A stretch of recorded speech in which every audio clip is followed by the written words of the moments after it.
Vin Scully spent 67 years as the voice of the Los Angeles Dodgers. It's time for Dodger baseball! Before he retired this year. Last week, the president awarded him the Medal of Freedom, and we caught up with him outside the White House. What's the trick to calling a game? Or if you had to teach me how to do it, what would you do? I would quote Laurence Olivier because I've lived by his quote. Apparently some young actor asked him about his success, and he said, "My success comes from a humility to prepare and a confidence to bring it off." And I think the more you prepare, the more confidence you have, and they go hand in hand. That's the best of all. You also have a sense of joy in what you do and wonder. How do you get that every time? You've watched so many games. You know, I have a secret. When I was about 8 years old, we had a big old radio, four-legged radio, cross piece underneath. I would get a pillow, crawl under the radio. The loudspeaker would be right over my head. And I'd be listening to Tennessee, Alabama, which meant nothing to a little kid, you know, in New York. But what I loved was the roar of the crowd.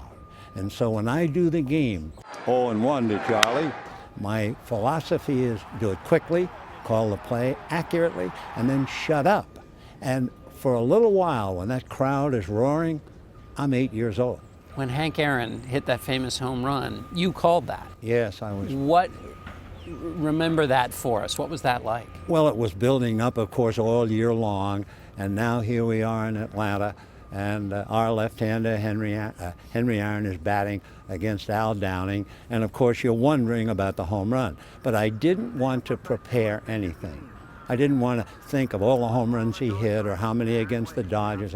And so when he hit the home run, I did what I really do best. I shut up. And I went back to the booth, and the crowd was roaring. It was magnificent. And while I stood there, it suddenly dawned on me. So when I went back to the microphone, I said, "What a marvelous moment for baseball. What a marvelous moment for Atlanta and the state of Georgia. What a marvelous moment for the country and the world. A black man is getting a standing ovation in the Deep South for breaking a record of an all-time baseball idol." And to me, of all the home runs, that's the most important one I ever saw. And you hadn't thought about that connection beforehand? No, not at all. You were quiet. You said nothing, I think, for 1 minute and 44 seconds. I'm good at that. Really.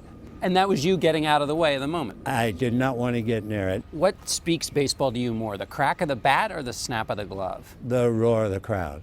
I've been in love with that ever since I was a little boy. What would you tell that little boy? He's under the radio, he's 8 years old. What would you tell him now with the award you've just received? What would you tell him? I would tell him, don't be afraid to dream. What are you grateful for? I am grateful for God's grace to allow me to do what I've done for 67 years. I'm grateful for my wife, my 16 grandchildren, my 3 great-grandchildren, for a life that has been beyond fulfillment of a dream. Yes, I am deeply thankful. You wrote in your farewell letter to fans, you said you would miss the fans. Some people might think, well, wouldn't you miss the game and the excitement? Why the fans? Well, again, we get back to when they roar, I get goosebumps. And that's why I've kept young, I believe, because every time they roar, I go back to being 8 years old. I don't have a painting like Dorian Gray on the wall, but the crowd fulfills everything for me.